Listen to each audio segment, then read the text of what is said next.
और इसी मुद्दे पर बातचीत करने के लिए हमारे साथ खास मेहमान आनंद दुबे प्रवक्ता हैं बीजेपी के, प्रोफेसर धर्मेंद्र यादव प्रवक्ता एसपी के हैं, दयाराम भार्गव प्रवक्ता हैं एसबीएसपी के, अनीता मिश्रा प्रवक्ता पीएसपीएल हैं। सबसे पहले धर्मेंद्र यादव जी आपके पास आ रहे हैं।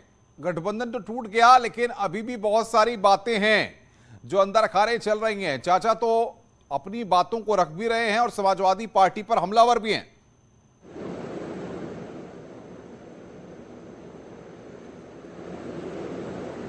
जी अनुपम जी। जी धर्मेंद्र जी बोलिए। समाजवादी पार्टी की तरफ से आदरणीय शिवपाल सिंह यादव जी और ओपी राजभर जी दोनों लोग स्वतंत्र हैं, अपना कोई फैसला ले सकते हैं, जहां उनको ज़्यादा सम्मान मिलता है वहां जा सकते हैं।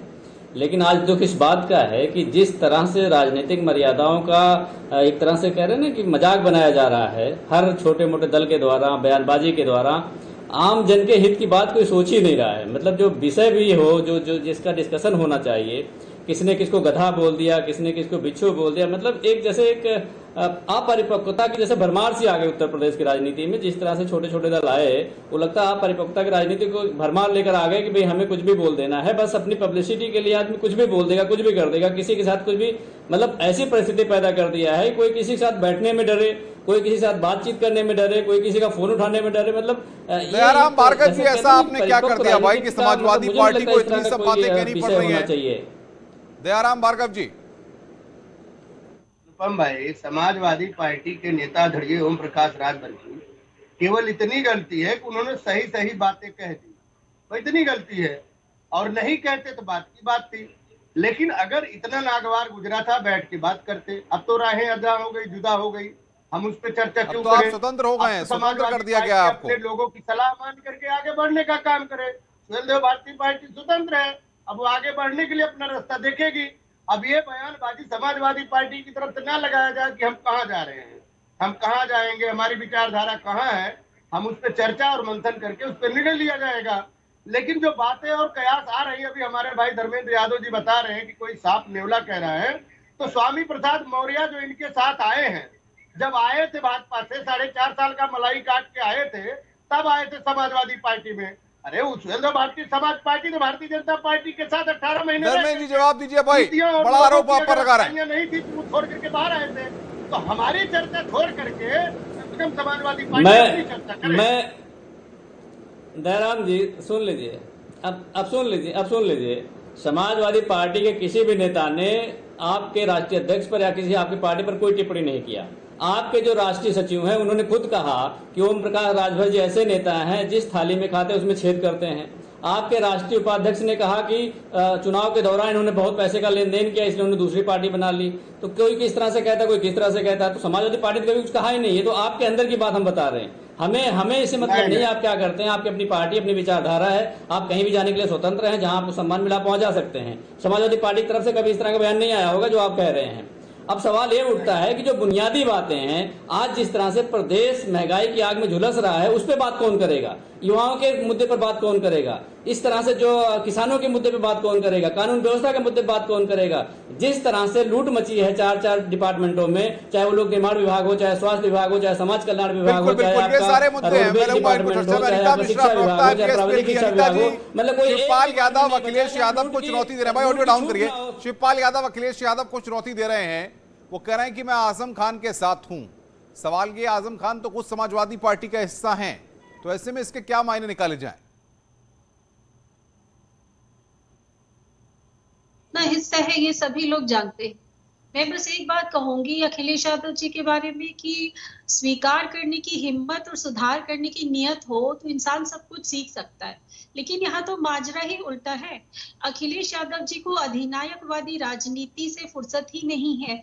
उनको मैंने ऐसा, मतलब आप देखिए हाइट ऑफ इमेच्योरिटी है पॉलिटिक्स में उनकी, कि वो किसी को भी तवज्जो नहीं दे रहे हैं, बार बार फेल होते हैं, फिर भी वो फेल होकर कुछ भी नहीं सीखते। धर्मेंद्र जी सीखना नहीं चाहते हैं क्या अखिलेश यादव? बड़ा आरोप लगा रही है अनीता मिश्रा। कांग्रेस से ककहरा सीखने जाते हैं और 0 नंबर पे फेल होते हैं, उसके बाद वो हाथी की मिश्रा जबरदस्ती सवारी अनीता करते हैं मिश्रा और जी को ये शायद ये देते जानकारी हैं, नहीं होगी फिर भी कि कुछ नहीं समाजवादी सीखते। पार्टी ने और पत्र का अब सुन मजमून लीजिए, देखिए ना, उनको सवारी सलाह और चाहिए ना सवारी और सहयोग। पैसेंजर के आगे भी केवल दुनिया है, सुन सहयोग लीजिए। से और गठबंधन तो करते इनको चुप हैं, कराइए पर तब मैं उनकी जवाब दूं। सलाह और उनका अनुपम जी, सहयोग नहीं चाहिए।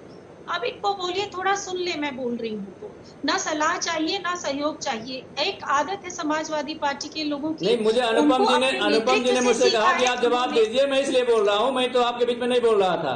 अब अगर मेरा टर्न आ धर्मेंद्र गया हो भाई तो आप चुप पूरी हो बात जाइए। सुन लीजिए, धर्मेंद्र भाई पूरी अगर बात अनुपम सुन जी को लीजिए, फिर लीड करने जवाब के लिए कह दीजिएगा। रही हैं, मेरे बोलिए बहुत अनीता जी, सारे आप बोलिए। सवाल हैं, आप अनुपम मेरे जी बहुत ने सारे कहा था कि सवाल आप हैं। जवाब दीजिए, मैं इसलिए बोल रहा हूँ।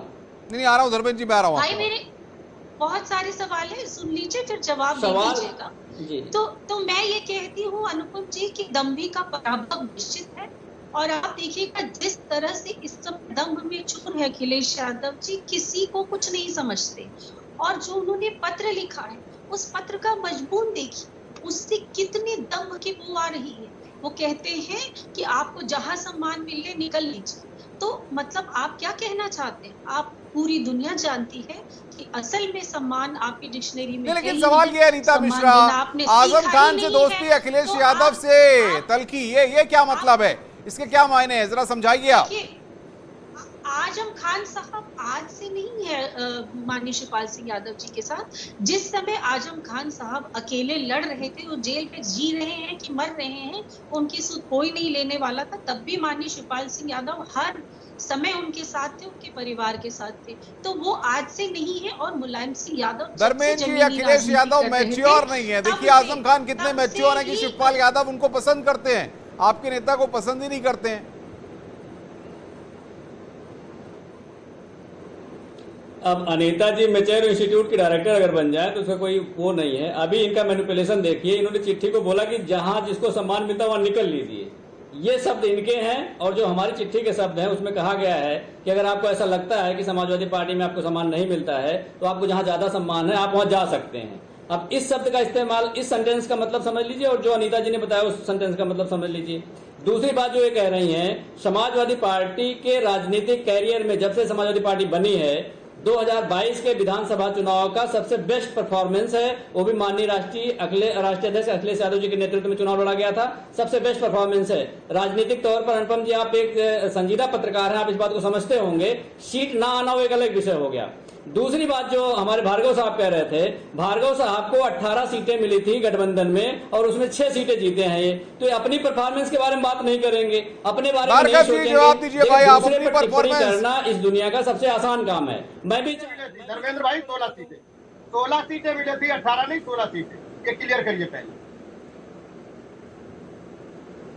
16 में से 2 में नगर सगड़ी वाले किसके पास थे? वो आपके सिंबल से हैं, आपके सिंबल पे साइकिल पे हमारे विधायक थोड़ी है, वो समाजवादी पार्टी के विधायक हैं। वो हाँ, सिंबल से कहने चिन्ह नहीं है। हम जो छड़ी चुनाव चिन्ह पे लड़े धर्मेंद्र भाई, देखो आप हमारे बड़े भाई हैं, हमारे मित्र हैं। ठीक है, आप 16 में 6 जीते ना, हमको 16 में 6 जीते। अब सुन लीजिए पहले, 16 में 6 जीते, 16 में 6 जीते, और अरुण राजभर पूरा ठेका लेके बैठे हैं। ओपी राजभर पूरा पूर्वी उत्तर प्रदेश का ठेका लेके बैठे हैं। 16 में से 6 सीटें जीत रहे हो, अपनी सीटें नहीं बढ़ा सकते, दूसरे को ज्ञान दोगे जाके, ये कहां तक जाए मुझे बताइए। देखिए जो काम आपको दिया जाए करोगे या फिर दूसरे को? धर्मेंद्र भाई, आप जानते हैं कि उत्तर प्रदेश के पूर्वांचल के बहुतायत जिलों में आदरणीय ओम प्रकाश राजभर की पार्टी का जो जनाधार है, इसको आप मान सकते हैं। और आप देखिए, आप पश्चिम लड़े, मध्यांचल लड़े, आप जो बुंदेलखंड लड़े, इन तीनों का आंकड़ा लगा लीजिए, पूर्वांचल में आप 58 सीटें जीती है, इसका आंकड़ा लगा सकते हैं। भाई ऑर्डर डाउन करिए, आपस में आनंद दुबे